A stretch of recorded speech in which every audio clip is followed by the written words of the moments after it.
એક સૌથી મોટો સવાલ એ થાય કે ખેડૂતોના નામે રાજનીતિ તો કરો છો, પણ આવી પરિસ્થિતિમાંથી ખેડૂતોને ઉગારવા માટે તમે શું કરશો?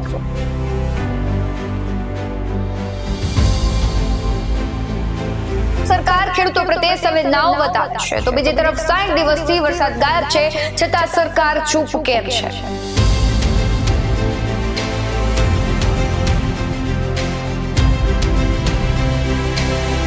માત્ર 70% વરસાદ અને સુકાતા પાક વચ્ચે કિસાન અત્યારે લાચાર થયો છે.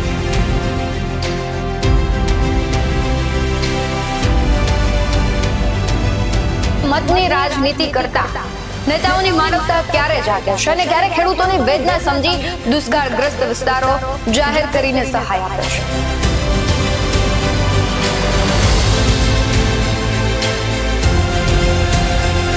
ખરેખર કંઈક કરવા ઈચ્છતા હોય, સંવેદના ખરેખર તમારામાં હોય, ખરેખર તમે પણ ખેડૂત નેતા હોય, તો પછી આ બધા જ વિસ્તારોને દુષ્કાળગ્રસ્ત જાહેર કરો.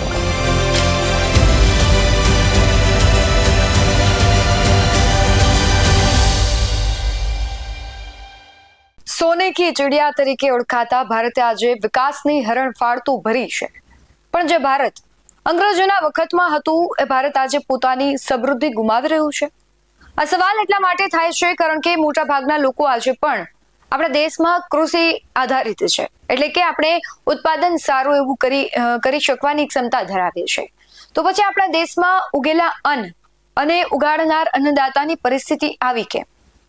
આજે જગતનો તાત અનેક સમસ્યાથી પીડાઈ રહ્યો છે. કુદરતી અને કૃત્રિમ સમસ્યાથી થાકીને ખેડૂત ભાંગી પડ્યો છે. એક તરફ ગેસ લાઈન, બીજી તરફ વીજ લાઈન, અને એ બધા જ માટે ખેડૂતો આંદોલન કરી રહ્યા છે. બિયારણ માટે લાંબી લાઈનોમાં તે ઉભી રહ્યા છે. સમયસર તેને ખાતર નથી મળતું, અને બીજી તરફ પોતાની આંખની સામે સોનેરી પાકને બરબાદ થતા જોવા. કારણ કે સરકારી યોજનાઓ તો છે, પણ માત્ર કાગળ પર છે. સૌની યોજનાનું પાણી છોડવાની મંજૂરી તો મળી ગઈ, પણ ખેડૂત સુધી પહોંચતું નથી. એમાં પણ આ વખતે અલ નીનોની અસરના કારણે વરસાદ યોગ્ય માત્રામાં પડ્યો નહીં. વરસાદ ખેંચાયો એટલે કે પાક નુકસાની વેઠવાનો ખેડૂતોનો વારો આવ્યો છે. ત્યારે જવાબદારો સામે એક સૌથી મોટો સવાલ એ થાય કે ખેડૂતોના નામે રાજનીતિ તો કરો છો, પણ આવી પરિસ્થિતિમાંથી ખેડૂતોને ઉગારવા માટે તમે શું કરશો? દુષ્કાળગ્રસ્ત વિસ્તારો જાહેર કરીને ખેડૂતોને વળતર આપશો, કે પછી તમે છે સંવેદનાઓ તમારી વ્યક્ત કરી અને તમે છૂટી જશો?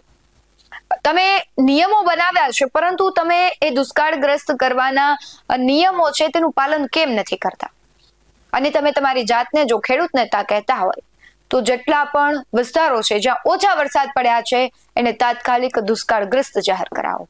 બાકી તમે તમારી જાતને ખેડૂત નેતા ન કહેતા. વાત કરીશું પોલિટિકલ એનાલિસિસમાં ભારતના ભાવિનું જે પોષણ કરતા ખેડૂતો છે તેમની અને તેની વધતી મુશ્કેલીના સમાધાનની. નમસ્કાર, ગુજરાત પોલિટિકલ એનાલિસિસમાં આપની સાથે હું છું ભગવતી વિશાવડિયા. ગુજરાતભરમાં ચોમાસાની સિઝનમાં શરૂઆતમાં સારો વરસાદ આવવાની આશા સાથે ખેડૂતોએ ભારે જોખમ ઉઠાવીને પોતાના ખેતરોમાં વાવણી કરી હતી. મોંઘા ભાવના બિયારણો, ખાતરોને મજૂરી પાછળ ખર્ચ કરીને ખેડૂતોએ હોંશે સિઝનનું ચોમાસાનું વાવેતર શરૂ કર્યું. પરંતુ વરસાદે અચાનક જ વિરામ લેતા હવે ખેડૂતોના જીવ અધ્ધર થઈ ગયા છે. જળના અભાવે ચિંતા એવી છે કે જો વરસાદ નહીં આવે તો મગફળી સહિતનો પાક મુરઝાઈ જશે. એટલું જ નહીં, ખેત ઉત્પાદન ખર્ચ પણ માથે પડે તેમ છે. આ વખતે દક્ષિણ અને મધ્ય ગુજરાતમાં સારો વરસાદ નોંધાયો, જ્યારે નવસારી, સુરત, ભરૂચ, ડાંગમાં તો અતિ ભારે વરસાદ નોંધાયો છે. રાજ્યના મોટા ભાગના વિસ્તારોમાં લાંબા સમયથી વરસાદ ન પડવાને કારણે ખેડૂતોને હવે ચિંતા સતાવી રહી છે. ખાસ કરીને ગુજરાતમાં દ્વારકા, જામનગર, પોરબંદર અને કચ્છની સ્થિતિ અત્યારે ખૂબ ચિંતાજનક છે, કારણ કે આ જિલ્લાઓમાં વરસાદની ઘટ વર્તાઈ રહી છે. સ્થાનિક ખેડૂતોનું એવું પણ કહેવું છે કે 2020-21માં મુખ્યમંત્રી કિસાન સહાય યોજનામાં દુષ્કાળની વ્યાખ્યા નક્કી કરાઈ કે 4 અઠવાડિયા સુધી વરસાદ ન આવે તો તે વિસ્તારને દુષ્કાળગ્રસ્ત જાહેર કરો. આ 4 જિલ્લામાં 60 દિવસથી વરસાદ વરસ્યો નથી. આ જોતા સરકારે આ જિલ્લામાં દુષ્કાળગ્રસ્ત જાહેર કરવા જોઈએ, કારણ કે આ વિસ્તારોમાં માત્ર 70% સુધી જ વરસાદ નોંધાયો છે. મોટા ભાગનો પાક સુકાઈ રહ્યો છે. ઠેર ઠેર ખેડૂતો સિંચાઈનું પાણી આપવાની માંગ કરી રહ્યા છે. વિચાર કરો કે 70% એટલે પીવાનું પાણી પણ આખા વર્ષનું આમાં ન આવી શકે. તમે વિચાર કરો કે 70% વરસાદમાં ખેડૂતો પાકને કેવી રીતના ઉગાડશે, ઉગાડેલો જે પાક છે એનું પોષણ કેવી રીતના કરશે? અને જો વરસાદ નહીં પડે, સૌની યોજનાનું પાણી ખેડૂતોના ખેતર સુધી નહીં પૂગે, તો પછી એની આંખની સામે એને એ સોનેરી પાકને ગુમાવતા જોવા પડશે.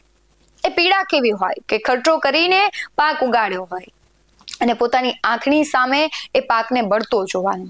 આ વેદના કદાચ આપણે છે ને શબ્દોમાં નહીં વર્ણવી શકીએ, પણ જે નેતાઓ છે રાજકીય, એ પોતાની જાતને જો ખેડૂત કહેતા હોય તો એને આ સંવેદના છે એ સ્પર્શવી જોઈએ.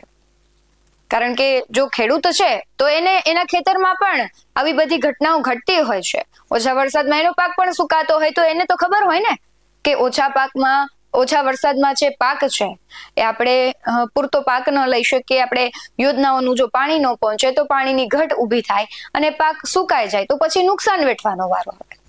શું કહેવાતા નેતાઓ છે આ મુદ્દે આગળ આવશે, બોલશે ખરા, સરકારમાં રજૂઆત કરશે ખરા? આ તરફ સૌરાષ્ટ્ર, કચ્છ અને ઉત્તર ગુજરાતમાં ચોમાસું નબળું રહ્યું છે એ દેખાઈ રહ્યું છે. હવામાન વિભાગના મતે 4 સિસ્ટમ સક્રિય હોવા છતાં ગુજરાતમાં ભારે વરસાદના કોઈ એંધાણ નથી દેખાઈ રહ્યા.